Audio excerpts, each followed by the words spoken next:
विभिन्न परीक्षाओं में पेपर लीक का खेल इस प्रकार चल रहा है जैसे देश में नशा का खेल चल रहा है। जी हां, आप बिल्कुल सही सुने। जिस प्रकार नशा गैर कानूनन है, अगर वो आप करते हैं तो वो अच्छी बातें नहीं होती है, ठीक उसी प्रकार जो है कि पेपर लीक का भी गैर कानूनन होते हुए भी ये लगातार जो है कि होता हुआ प्रतीत हो रहा है। और जो है जिस तमाम जो योग्य अभ्यर्थी होते हैं इनके तकदीर पर ग्रहण लगता जाता है। ठीक उसी प्रकार जैसे नशे में लिप्त होकर व्यक्ति घुलट जाते हैं, यहीं पर आप देखेंगे कि विभिन्न प्रतियोगी परीक्षाओं में पेपर लीक के माध्यम से तमाम जो योग्य अभ्यर्थी होते हैं वे घुलट जाते हैं और दिन रात एक करने वाले लोग दर दर की ठोकरें खाते रहते हैं। साथियों, इसकी जो तहकीकात आप कीजिएगा और सच्चाई को जानिएगा तो आप हैरान हो जाइएगा। आपको लगता है कि प्रतियोगी परीक्षाओं में फर्जीवाड़ा का खेल चलता है, लेकिन नहीं गुरु, आप तो गलत सोच रहे हैं। इसका जड़ जो है एकदम निचले पायदान पर है। निचले पायदान, जब युवाओं को यह सिखा दिया जाए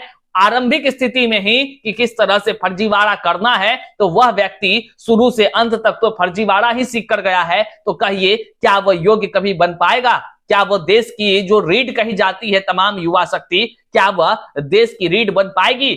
आज इसका जीता जागता प्रमाण हम आपको इस वीडियो में दिखाएंगे और इन तमाम चीजों को दिखाते हुए हम बात करेंगे कि देखिए फर्जीवाड़ा का जड़ कहां छुपा हुआ है, कौन कौन भ्रष्ट अधिकारियों की वजह से आज देश में फर्जीवाड़ा एक बड़ा सा एक कह लीजिए तो उद्योग बनकर रह गया है, जिसमें करोड़ों नहीं अरबों में खेल चल रहा है। और फिर कानून की क्या कुछ प्रक्रिया है, आखिर क्यों फर्जी करने वाले लोग, एक ही लोग बार बार फर्जीवाड़ा में पकड़े जाते हैं, फिर छूट जाते हैं और फिर वही से खेल करते हैं। आइए करते हैं इस पर चर्चा। उससे पहले नमस्कार, मैं हूं हरे कृष्ण प्रकाश और आप देख रहे हैं साहित्य आजकल। साहित्य आजकल का मतलब ही है वह सच्चाई जो जाननी आपके लिए है बेहद आवश्यक। साथियों, चैनल पर नए हैं तो सब्सक्राइब कीजिएगा और अपने तमाम साथियों तक साझा अवश्य कर दीजिएगा। करते हैं सीधे मुद्दे पर चर्चा। साथियों, जैसा कि आप सभी ने देखा है, वर्तमान में नीट की परीक्षा का पेपर लीक होने की खबर निकलकर सामने आई है। वहीं पर इस पेपर लीक के मामले में बड़े से बड़े कह लीजिए कि सॉल्वर गैंग हो या कह लीजिए परीक्षा माफिया हो, वो पकड़े जा रहे हैं। बात पकड़े जाने की नहीं है, बल्कि बात यह है कि आखिर इस तरह के उद्योग में बाप से लेकर बेटा तक भी शामिल है। मतलब हैरान हो गए आप। मतलब कि अगर बेटा जो है कि टीआरई 3 मतलब शिक्षक बहाली का पेपर लीक करता है, तो बाप जो है कि नीट मतलब डॉक्टर बनाने का जो है कि पेपर लीक कराने का जिम्मेदारी उठाता है। मतलब बाप बेटा सब मिलकर के यह एक गौरक धंधा का सम्राट खड़ा करता है और फिर जो है कि शुरू होता है खेल फर्जीवाड़ा का।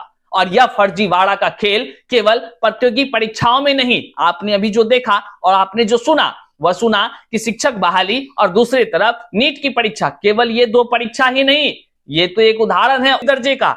आप चलिए, इसका जड़ है नीचे में और वो जड़ को देख करके आप हैरान ही नहीं बल्कि आश्चर्यचकित हो जाएंगे कि खेल की शुरुआत कहां से होती है। देखिए, आपके सामने हम यहाँ स्क्रीन पर दिखा रहे हैं कि मैट्रिक की परीक्षा, जी हाँ, हाल ही में आपने सुना होगा कि मैट्रिक का परीक्षा का रिजल्ट जारी होता है और उसमें जो है कि टॉपर होते हैं, टॉपर पूर्णिया से होते हैं। जी, हम बात कर रहे हैं बिहार बोर्ड की। और बिहार बोर्ड के करतूत को अगर आप जानेंगे तो आप हैरान आश्चर्यचकित तो होंगे और आपका मन करेगा कि भाई कोई ईटा उठा ले और अपना ही सर फोड़ ले, क्योंकि जिस सिस्टम में आप जी रहे हैं यह सिस्टम आपको जीने नहीं दे पा रहा है, क्योंकि आप दिन रात मेहनत करते हैं और आपके अंक के बदले किसी और को लाभ पहुंचा दिया जाता है। बताइए, योग्य अभ्यर्थी करे तो क्या करे? एक छोटे से उम्र में 10वीं कक्षा को जो व्यक्ति पास करने के लिए दिन रात एक करता है, तमाम सब्जेक्ट्स का अध्ययन करता है, दिन रात एक करने के बाद वो उसकी उम्मीदें जगती हैं कि हमारी रिजल्ट जो है कि बेहतर होगी, हम फर्स्ट करेंगे। और देखिए, फर्स्ट के नाम पर उनके सर्टिफिकेट के साथ किस प्रकार से गौरक धंधा करने वाले लोग कमाई करते हैं और उनके तकदीरों पर वाट लगा देते हैं। दिन रात एक करने वाले लोग दर दर की ठोकरें खाते हैं, यहां तक कि अदालत से लेकर के तमाम अधिकारियों के दरवाजे को खटखटाते खटखटाते खटखटाते उनके चप्पल में फीता तक नहीं बचता है। ऐसी स्थिति आ जाती है, तब तक समय दर समय बीत जाते हैं और फिर नई क्लास की शुरुआत हो जाती है। ये ताजा मामला निकल कर जो आया है, बिहार बोर्ड के होने वाले तमाम एग्जाम में स्कैम का भंडाफोड़ करता है और यह जो है कि फर्जीवाड़ा का सबसे निचली पायदान पर है। साथियों, आप देखेंगे मैट्रिक की परीक्षा में फेल छात्रों को पहले फर्स्ट डिवीजन कर दिया मामले की जब शिकायत हुई, बोर्ड पहुंची जो बातें, तो फिर उसको फेल कर दिया गया। बिहार विद्यालय परीक्षा समिति में रिजल्ट में हेर फेर करने का बड़ा खेल चलता है और इससे जो है यहीं से शुरुआत होती है। चाहे आप नीट कर लीजिए या आईआईटी कर लीजिए, आप देश में चाहे जो भी जॉब लेना चाहे आप वो ले सकते हैं इस फर्जीवाड़े के तहत। आप फर्जीवाड़े के इस निचले स्तर के खेल को समझिए। देखिए, मैट्रिक की परीक्षा में फेल छात्रों को पहले फर्स्ट कर दिया गया, मतलब फर्स्ट डिवीजन कर दिया। मामले की जब शिकायत हुई तो उसी आदमी को फिर से फेल कर दिया गया। अब समझिए किस प्रकार से व्यापक पैमाने पर फर्जीवाड़ा होता है। जी हाँ, हम बात कर रहे हैं बिहार विद्यालय परीक्षा समिति का, जिसके माध्यम से जो है कि अभी मैट्रिक का हाल ही में परीक्षा हुआ और उसके रिजल्ट में इस प्रकार का खेल किया गया। अब आप समझिए, यही बिहार विद्यालय परीक्षा समिति के तरफ से हाल ही में सक्षमता परीक्षा की परीक्षा हुई थी, जिसमें कि व्यापक पैमाने पर शिक्षकों की जो राजकर्मी बनने की जो बहाली थी, ये जो बहाली संपन्न हुई है। वहीं पर आगामी फिर सक्षमता परीक्षा होनी है। लेकिन देखिए क्या कुछ रिजल्ट में खिलवाड़ किया जाता है और कैसे होता है। आप इस खेल को समझिए जरा सा। जब आप सोच सकते हैं, जब बच्चे का इस निचले स्तर से ही उसको फर्जीवाड़ा का गुण सिखा दिया जाए, या कह लीजिए जो लोग योग्य व्यक्ति था, जो योग्य बच्चे थे, उनका रिजल्ट फर्स्ट आना चाहिए था, तो उनके तकदीरों के साथ खिलवाड़ हुआ और जो कह लीजिए फेल होने वाले लोग थे, जो पास नहीं हो रहे थे,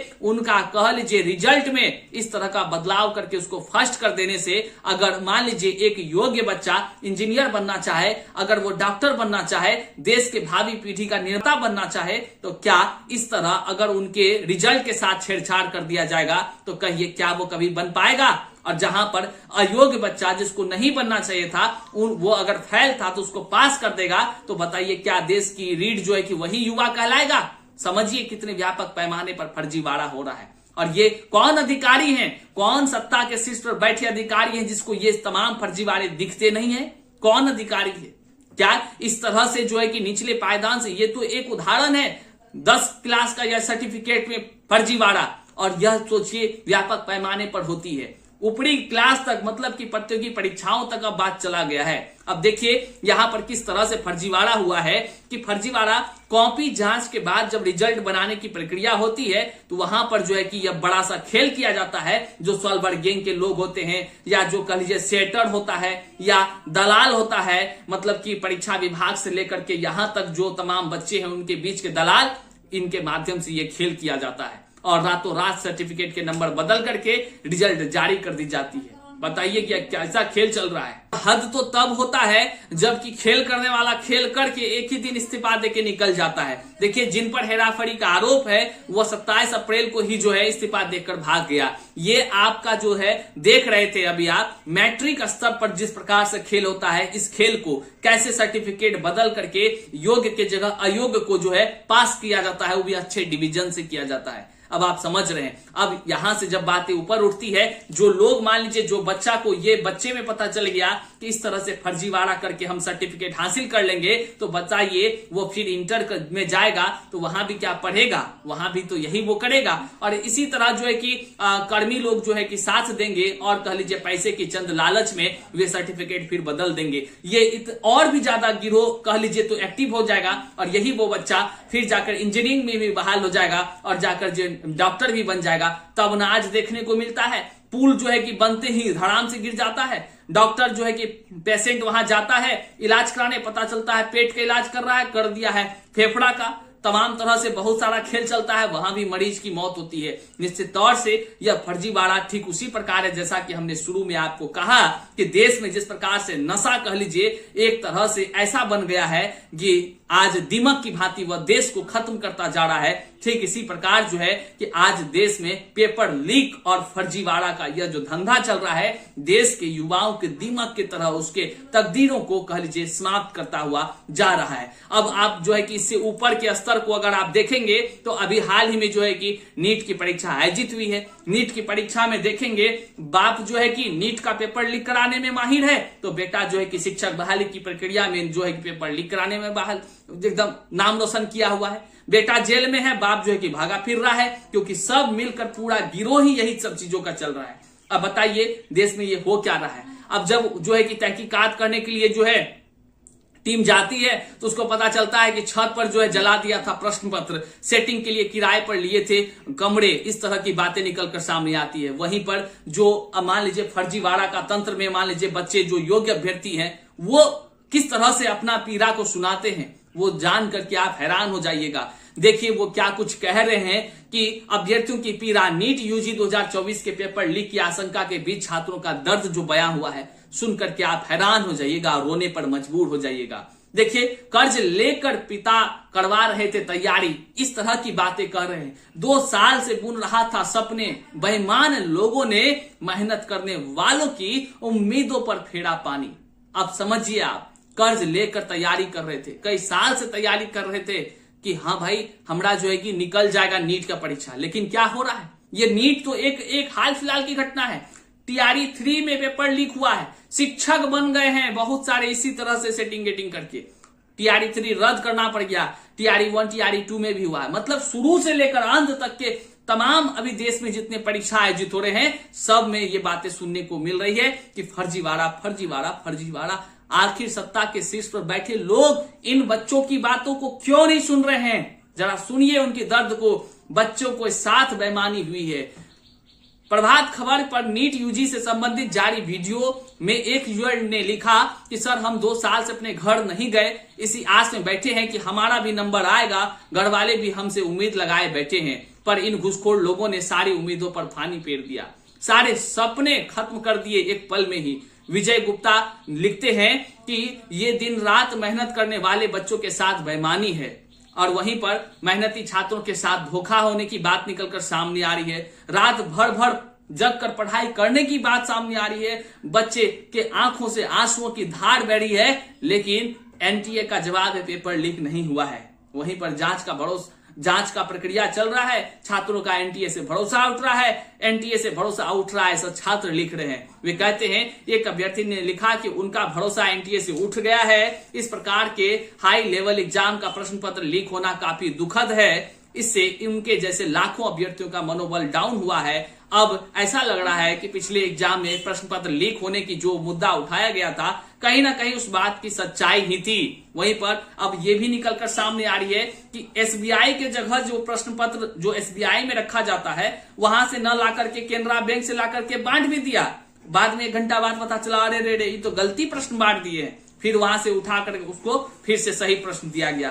इस तरह से अगर खिलवाड़ तमाम योग्य अभ्यर्थियों के साथ किया जाएगा तो बताइए देश में क्या कुछ हो रहा है। क्या सत्ता के शीर्ष पर बैठे अधिकारी क्या युवाओं के बीच हो रहे इस फर्जीवाड़े को नहीं सुन रहे हैं? क्या युवाओं के लिए कोई उपाय नहीं ढूंढा जा सकता है?